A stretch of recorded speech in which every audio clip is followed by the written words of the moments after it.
Ladies and gentlemen, there's many firsts in pro hockey.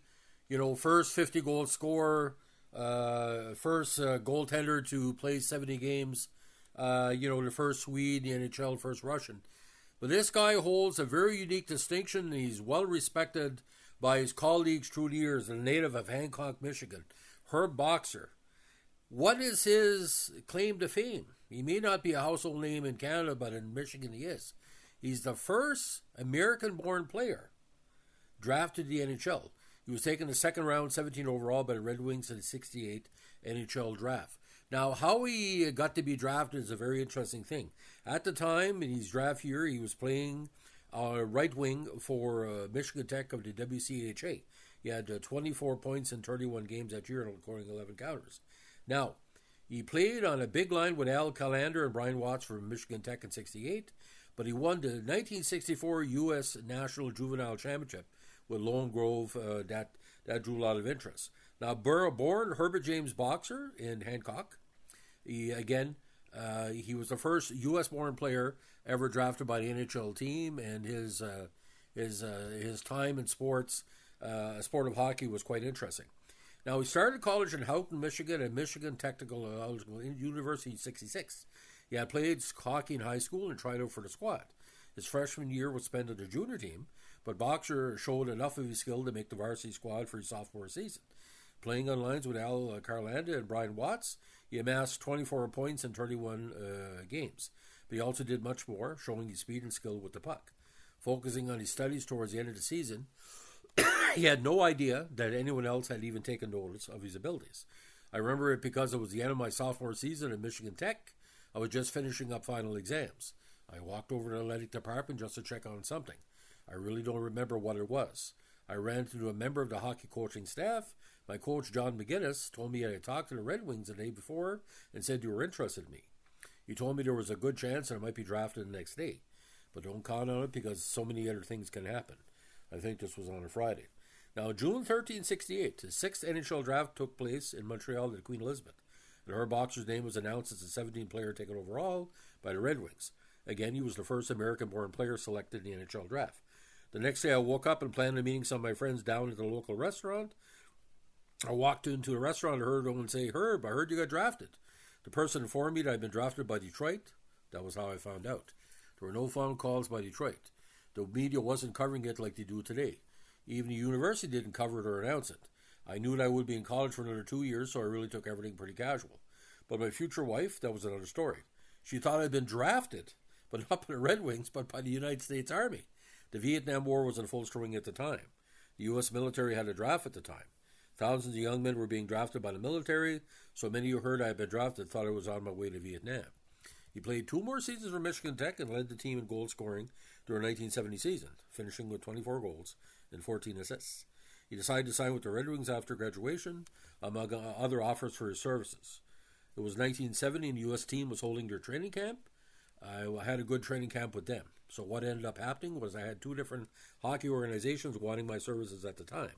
There were some good players in the Olympic squad, and at the time including Henry Boucher, Robbie Fatorik, and Mark Howe. I would have loved to have played with them, but Detroit made an offer and I decided to go with the team.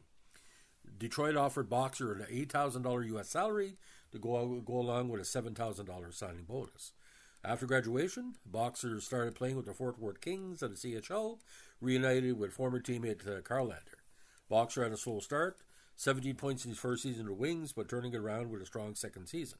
For 72, he finished 4th in team in scoring with 23 counters and 28 assists. He even tacked on 6 points in Fort Worth's short playoff run. After his first season in Fort Worth, Boxer was drafted again, this time by the U.S. Army. However, he wouldn't end up serving.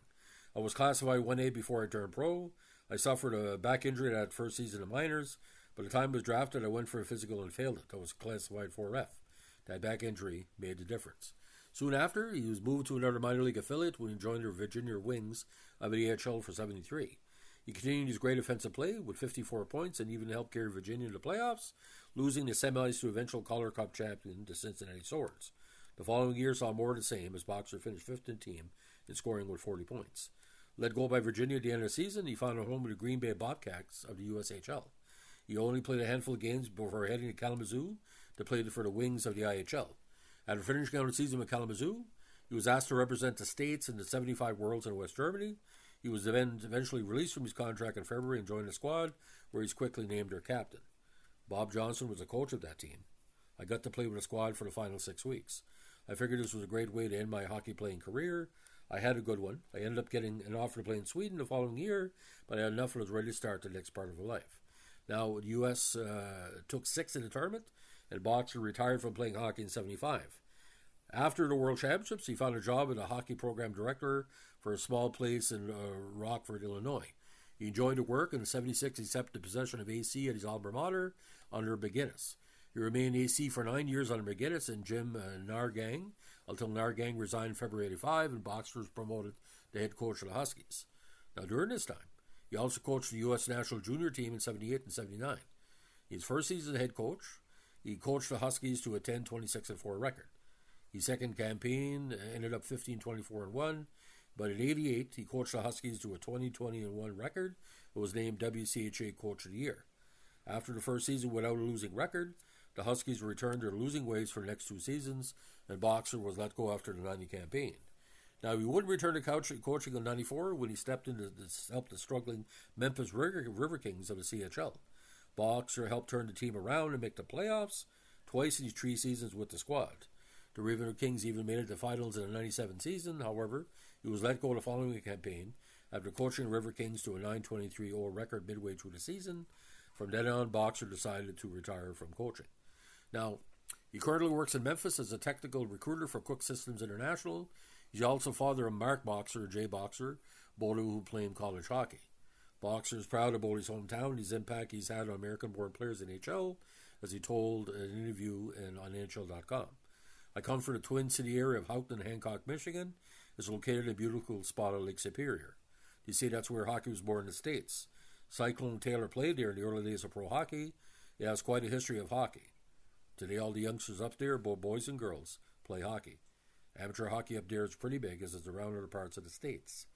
When asked about what a player should do to make in the NHL today, he said this: "Today I would tell a kid to listen to their parents and listen to their coaches.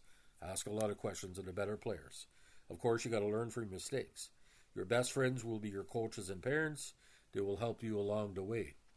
Now, with the impact the Americans have had made in hockey, it speaks volumes on how far USA hockey has come as well. Americans are competing on a level equal to the rest of the world. There's no doubt anymore that the Americans are leaving their mark on the world of hockey. Now, with Michigan Tech, he overall 66, 129, and 8. Again, Team USA captain 75 and WCHA Coach of the Year in 88.